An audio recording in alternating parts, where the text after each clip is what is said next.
ఇప్పటికిప్పుడు రీఎలక్షన్స్ పెడితే కాంగ్రెస్ పార్టీ ఓడిపోవడం ఖాయం. ఎందుకంటే మొదటి రోజు నుంచే విమర్శలకి తావు ఇచ్చుకుంటూ వస్తుంది. ఈరోజు గౌరవ ముఖ్యమంత్రి గారు పదే పదే మాట్లాడతారు, నేను బీసీల పక్షాన ఉన్నా, కేవలం బీసీల పక్షానే కాదు, ప్రజల పక్షాన ఉండాలా, ప్రజల మంచి చెడు చూసుకోవాలా. అది గౌరవ ముఖ్యమంత్రి గారి బాధ్యత. రాష్ట్రం అనేది ఒక ఇల్లు లాంటిది. ఆ ఇంటి బాధ్యత మొత్తం కూడా ఆ ఇంటి పెద్ద అంటే గౌరవ ముఖ్యమంత్రి, తెలంగాణ రాష్ట్ర ముఖ్యమంత్రి బాధ్యత అది. ఈరోజు మేము ఒకటే అడుగుతున్నాం గౌరవ ముఖ్యమంత్రి గారిని, మహిళల్ని కించపరిచేటట్టు ప్రవర్తించడం ఆపేసి మహిళల్ని కూడా గౌరవించండి.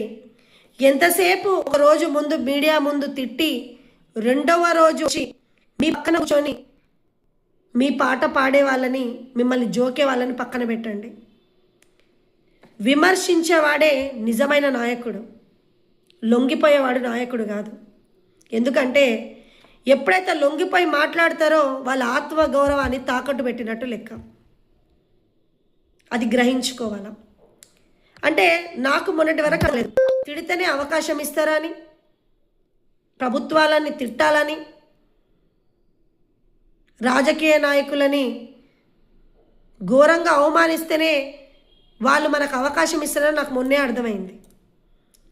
కొంతమందిని చూస్తుంటే నిజంగా సిగ్గు అనిపిస్తుంది. ఎందుకు సిగ్గు అనిపిస్తుందంటే వాళ్ళు మాట్లాడే తీరు. ప్రభుత్వాలు మంచి చేసినప్పుడు నాయకులు సమర్థించాలా, చెడు చేసినప్పుడు విమర్శించాలా. విమర్శించడం అంటే ప్రభుత్వాలని తిట్టాలని కాదు, ప్రభుత్వాల లోపాలు ఏవైతే ఉన్నాయో ఎత్తి చూపాలని. ఈరోజు నేను చాలా గర్వంగా చెప్తా, గత ప్రభుత్వం బాగుందా ఈ ప్రభుత్వం బాగుందా అంటే గత ప్రభుత్వమే బాగుంది 100%. ఎందుకంటే ఏ రోజు కూడా మహిళలను అవమానించిన దాఖలాలు లేవు. ఈరోజు ఈ ప్రభుత్వం మాట్లాడుతుంది మహిళలకి పెద్దపీట వేసింది కాంగ్రెస్ గవర్నమెంట్ అని, గత ప్రభుత్వం మహిళల్ని పట్టించుకోలేదని. చూస్తున్నాం మహిళల్ని మీరు ఎంత గౌరవిస్తున్నారో.